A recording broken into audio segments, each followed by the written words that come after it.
Has anybody ever called you a friend of God because they saw what God was doing in you and through you that benefited you and from you benefited others too? Because the hookup is so tight and so close that it becomes visible in history, not just academic in the head. It is a relationship that is obvious. He says, by works, Abraham was, watch this, justified by faith, by works.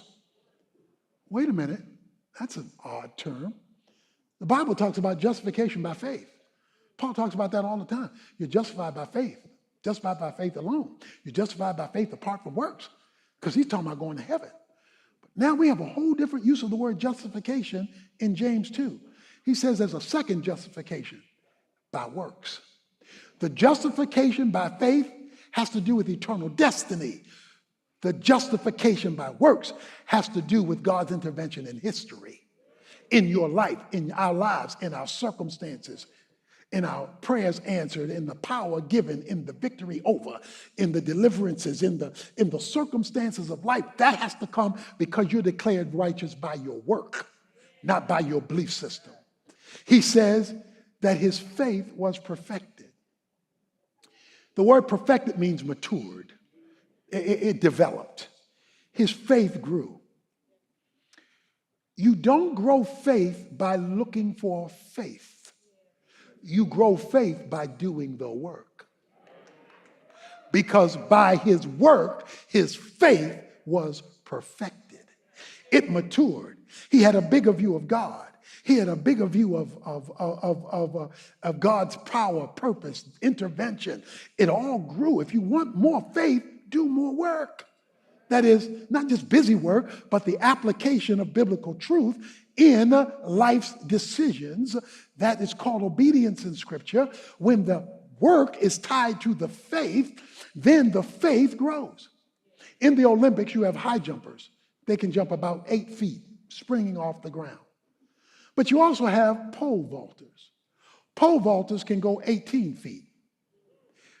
High jumpers, about 8 feet. Pole vaulters, 18 feet. That's because a pole vaulter has a pole. And when they run and they put the pole in the box, the pole bends and the pole springs them higher than they could ever jump on their own. Work is your pole. He says you can only go so far with faith alone. But when you grab the work and attach it to the work propels your faith to a higher level than it existed previously. And that work typically is called for in a trial. It's typically called for in a trial. So he says, and Abraham was called a friend of God. Now, I know we like to sing the song, I am a friend of God. That's a lioness song. A lot of God's children are not friends of God. To be a friend of God speaks of an intimacy that has been developed because of the growth of faith and your experience of God intervening in your circumstances. If God is not intervening, his presence is not being manifested, it's because the intimacy is not there. But when the intimacy is there, two things happen. God in the Old Testament called Abraham his friend, but then people saw all that God was doing in Abraham and they said, he must be a friend of God. Has anybody ever called you a friend of God because they saw what God was doing in you and through you that benefited you and from you benefited others too?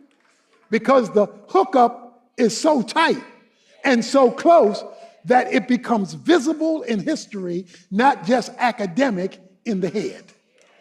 It is a relationship that is obvious. So a lot of Christians aren't God's friends. Some of you and some of us have kids and they're not our friends. They're our child. But we're not close to them. We don't have that kind of connection to them. So he says, no, Abraham passed the test and he got a deeper experience in history of God's reality in his life because his faith produced work. He then goes to a female illustration. In the same way, was not Rahab the harlot also justified by works when she received the messengers and sent them out by another way? He says, was not Rahab the harlot justified by works when she received the spies and turned them out another way? Okay, so you all remember the biblical story, Joshua fit the battle of Jericho, okay? So in the book of Joshua, God tells Joshua to go to this pagan city and he's going to judge it. So they sent in a couple of spies to spy out the land. Rahab lived in the red light district.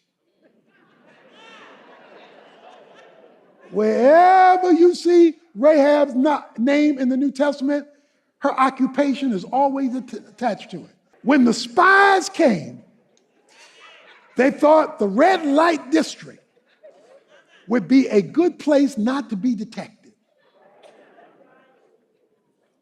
Christians would have had a hard problem with them spies. But they go to the red light district figuring this way.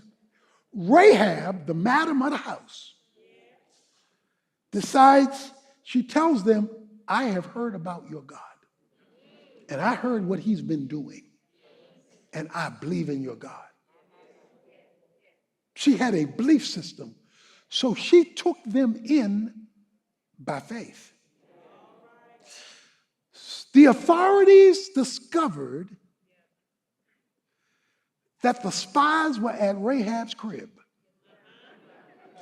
They discovered that the spies were at her house, or at least the thought was that they are there, and came knocking on Rahab's door.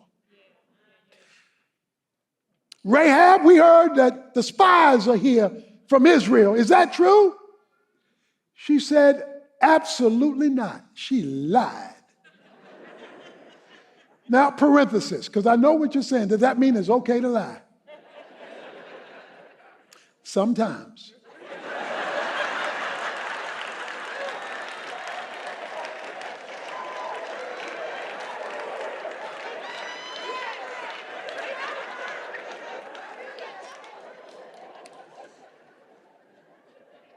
Now, some of y'all took that further than it was intended. The one time it is okay to lie is when you're faced with two sins. And you have to make a choice because either choice is a sin. So you make the choice where God will get the greatest glory. She believed that it would be better to spare the life of the spies than to turn them over. So she lied. And she not only lied, but then she sent them out, the verse says, another way. So the authorities were coming in this door. She let them out of that window through the scarlet thread and let them escape. But on their way out of Dodge, they said, because you have done this, your work. When we first showed up, you told us you believe. But because of what you just did, your work, you gather all of your family, you bring them into your house, and when we shut this mama down, you and everybody in your house will be spared. Now, there is a statement about her house that's in the story in Joshua that is easy to miss. It says her house was embedded in the wall. So her house was attached to the wall.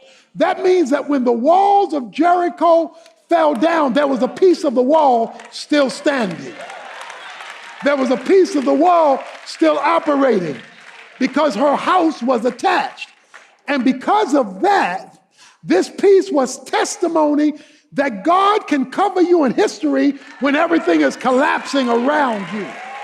God can cover you in history when everything is falling apart around you. and your family, because everybody in the house was covered.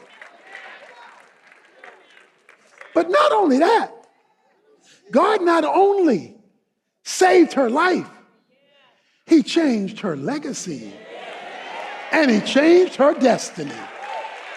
Because Rahab the hoe, Rahab the harlot, Rahab the prostitute, Rahab the lady of the night, where the Bible never lets you forget that that was her background, because every time her name shows up, her previous occupation shows up with it. But it says when Israel left, she left with him. She ran into an architect who put together the architectural structure for the city of Jerusalem. The architect fell in love with a hoe. The architect fell in love with a harlot. He married Rahab. When you read Matthew chapter 1, and it's telling you the genealogy of Jesus Christ, Rahab's, the harlot's name is there. She's in the line of Jesus Christ. When you read Hebrews chapter 11, and it tells you about all the great people of faith, Rahab's name is all up in there. So what God tells you is, you may have had a bad background, but if your faith will go to work, I can change your future destiny. I can change where you wind up. Because her faith was working with her work. She didn't just believe it, she moved on it. And when she moved, history got changed. Destiny got changed. Identity got changed.